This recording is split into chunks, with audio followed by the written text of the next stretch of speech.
देव और रति को लेकर के द्वारिका में आए हैं।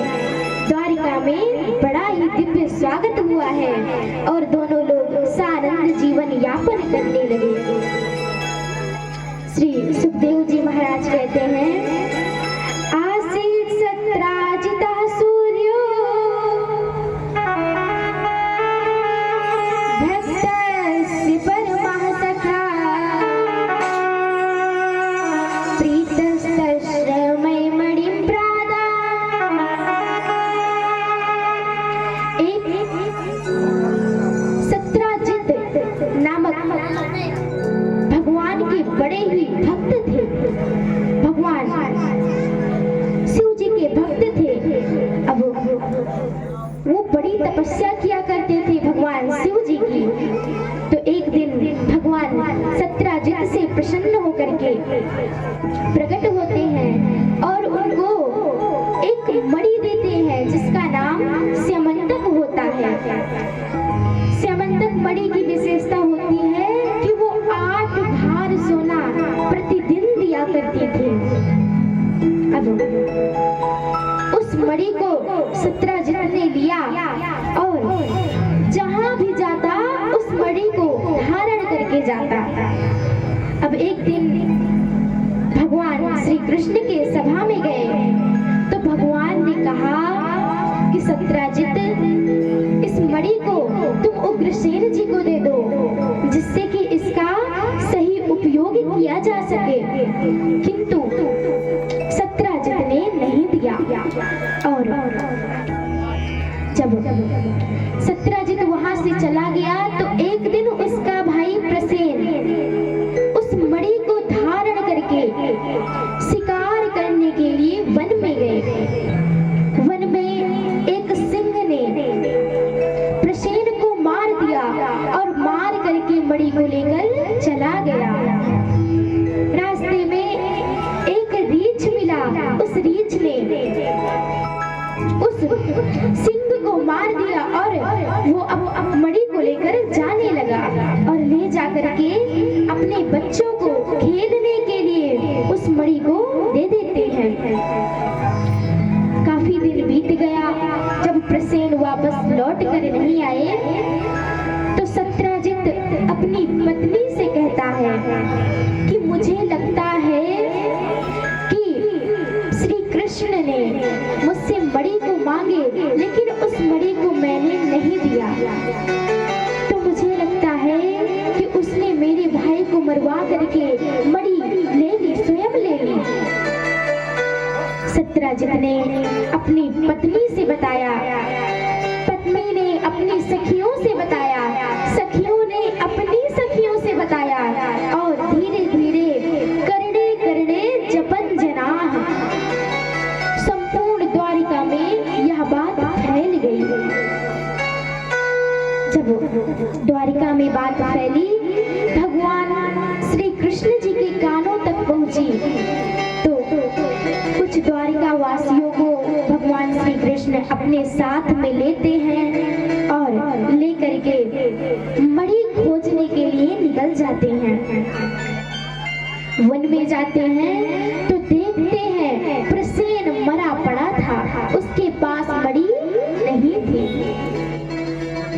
और देखते हैं कि वहां पर सिंह के पैरों के निशान बने हैं। सिंह के पैरों का निशान देखते देखते पीछे पीछे चले जा रहे हैं। थोड़ी दूर बाद सिंह भी मरा पड़ा था किंतु मणि उसके पास भी नहीं थी। वहां पर रीछ के पैरों के निशान बने थे। रीछ के पैरों के निशान को देखते देखते भगवान श्री कृष्ण रीछ की गुफा में पहुंच गए और वहां पर रीछ जिसकी बेटी का नाम जामोती था और उसका नाम जामवंत था। तो जैसे ही जामवती ने भगवान श्री कृष्ण को आते हुए देखी, चीख पड़ी। तुरंत जामवंत दौड़ करके आता है और भगवान श्री कृष्ण से युद्ध करने लगता है। 27 दिन तक युद्ध चलता रहा। 28वें दिन भगवान श्री कृष्ण ने एक मुक्के का प्रहार जामवंत की नस नस ढीली हो गई। भगवान श्री कृष्ण से कहते हैं, प्रभु मैं जान गया कि आप राम श्री राम हैं। मेरे मन में विचार आया था कि एक बार आपसे युद्ध किया जाए तो मेरी बराबरी किसी से हो सकती है, नहीं तो मुझसे कोई जीत नहीं सकता था। प्रभु बताइए मैं आपकी क्या सेवा कर सकता हूँ, आप यहाँ क्यों आए हैं? तो भगवान श्री कृष्ण ने कहा कि तुमने जिस मणि को लिया है ना, इस मणि के कारण मुझे घोर मिथ्या कलंक लगा है, तो इस मणि को वापस कर दो। जामवंत कहता है, प्रभु इसको मैं अपनी बेटी को दे दिया हूँ और बेटी को दी गई वस्तु ली नहीं जाती। हाँ, मैं आपको एक शर्त पर दे सकता हूँ कि आप मेरी बेटी के साथ विवाह कर लें, तो इस मणि को आप दहेज के रूप में ले जाइए। भगवान श्री कृष्ण जामवंती जी का हाथ थामते हैं और इस प्रकार से भगवान श्री कृष्ण का दूसरा विवाह संपन्न होता है। अब मणि को लेकर के आते हैं तो सत्यजित को बुलाया जाता है। अब सत्यजित आता है तो उसे शर्मिंदगी महसूस होने लगी, क्योंकि उसने भगवान को झूठा समझा, भगवान को चोर समझा, लेकिन भगवान ने चोरी नहीं की थी। तो सत्यजित भगवान से कहता है, प्रभु आप मुझे क्षमा कर दीजिए। तो भगवान कहते हैं, मैं तुम्हें क्षमा कर दिया। सत्यजित कहता है, प्रभु मैं ऐसे नहीं मानूंगा, आप मेरी बेटी का अपने साथ विवाह करिए, तब मैं मानूंगा कि आपने मुझे क्षमा कर दिया। भगवान ने सत्यभामा जी का हाथ थामा। इस प्रकार से भगवान का तीसरा विवाह संपन्न होता है। अब एक दिन भगवान श्री कृष्ण अर्जुन जी के साथ में रथ पर बैठकर घूमने के लिए निकले, तो रास्ते में एक स्त्री यमुना जी में तप कर रही थी। तो अर्जुन जी उससे पूछते हैं, देवी तुम कौन हो? तो वो देवी अपना परिचय देती है कि मैं भगवान सूर्य नारायण की पुत्री हूँ और भगवान श्री कृष्ण को पति के रूप में प्राप्त करना चाहती हूँ। जब देवी जी ने इस प्रकार कहा तो अर्जुन जी ने कहा, आपका नाम क्या है? तो कहती है, मेरा नाम कालिंदी है। भगवान पीछे से सब बातें सुन रहे थे, तो अर्जुन जी दौड़ करके जाते हैं और भगवान श्री कृष्ण कहते हैं, अर्जुन क्या बात है, देवी जी क्यों तपस्या कर रहे हैं? अर्जुन जी कहते हैं, चलो चलो आपके काम की बात नहीं है। तो भगवान श्री कृष्ण कहते हैं कि मैं चलूं तो, लेकिन बड़े जोर की प्यास लगी है, थोड़ा जल का पान कर लूं। तो अर्जुन जी कहते हैं, ठीक है जाओ जल का पान करके आओ। भगवान जाते हैं और जब जल का पान करने लगते हैं तो कालिंदी जी से कहते हैं कि देवी जाओ रथ के पीछे बैठ जाओ। कालिंदी जी जाती हैं, रथ के पीछे बैठ जाती हैं।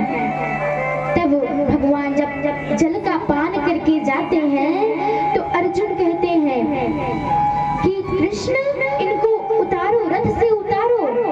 भगवान कहते हैं, तो फिर आप ही उतार दीजिए।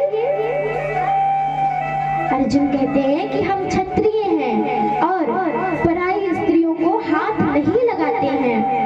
तो भगवान कहते हैं कि क्षत्रिय तो मैं भी हूँ, हाँ एक बात पर उतारूंगा कि तुम कह दो कि ये हमारी पत्नी है तो मैं इनको उतार दूंगा। अर्जुन जी ने विचार किया कि कह देने में क्या जाता है। अर्जुन जी ने कहा कि ये आपकी पत्नी है, अब तो इन्हें नीचे उतारो। भगवान ने कहा कि जब ये हमारी तुम्हारी पत्नी हैं, तो इनको नीचे क्यों उतारे, इनको साथ में लेकर चलते हैं। इस प्रकार से भगवान का चौथा विवाह कालिंदी जी के साथ में संपन्न होता है। अब एक महाराज मानजित थे, जिनकी पुत्री नग्नजिती थी। तो महाराज मानजित की शर्त थी कि जो मेरे 7 बैलों को एक साथ नाथ देगा, मैं उसी के साथ अपनी बेटी का विवाह कर दूंगा। अब अनेकों राजा आए हुए थे, सभी लोग बैल को नाथते हैं, कोई नाथ नहीं पाता। भगवान श्री कृष्ण भी बलराम जी के साथ में आए हुए थे। तो भगवान श्री कृष्ण उठते हैं और 7 बैलों को एक साथ नाथ देते हैं, और इस प्रकार से भगवान का 5वां विवाह नग्नजिती जी के साथ में संपन्न होता है। महाराज मानजित अनेकों वस्तु दहेज में दिए हैं और भगवान श्री कृष्ण और अपनी बेटी को विदा किए हैं। भगवान का एक विवाह भद्रा जी के साथ में संपन्न होता है और एक विवाह बृहदसेन की पुत्री लक्ष्मणा जी के साथ में संपन्न होता है। इस प्रकार से भगवान का विवाह संपन्न होता है। 8 विवाह भगवान का संपन्न होता है। और भगवान श्री कृष्ण का 16,100 विवाह और भी हुआ है। वो कैसे हुआ? तो एक भौमासुर नामक दैत्य था, उसने 16,100 कन्याओं को बंदी बनाकर रखा था। वो बंदी बनाकर रखा था। तो भगवान श्री कृष्ण अपनी पत्नी सत्यभामा जी के साथ में जाते हैं और भौमासुर के यहाँ पहुँचते हैं। भौमासुर अंदर बैठा था, अपने दैत्यों को भेजता है। भगवान श्री कृष्ण दैत्यों को मार देते हैं और अंदर जा करके 16,100 कन्याओं को बंधन से मुक्त कराए हैं। और मुक्त कराने के बाद कहते हैं कि देवियों, आप लोग अपने अपने घर के लिए चली जाओ। तो जो वो देवियां थी वो लोग कहती हैं, प्रभु आपने मुझे इस 4 दीवारी से तो मुक्त करा दिया, लेकिन जब मैं अपने अपने घर में जाऊंगी तो मुझे अपनाएगा कौन? तो भगवान कहते हैं कि जिसके जिंदगी के सभी द्वार बंद हो जाते हैं, उसके लिए मेरा दरवाजा खुला रहता है। और उसी समय भगवान श्री कृष्ण एक ही मंडप में एक ही समय में 16,100 कन्याओं के साथ विवाह कर लेते हैं। और जितनी भी कन्याएं थी वे सभी भगवान श्री कृष्ण को अपना सर्वस्व समर्पण कर देती हैं और कहती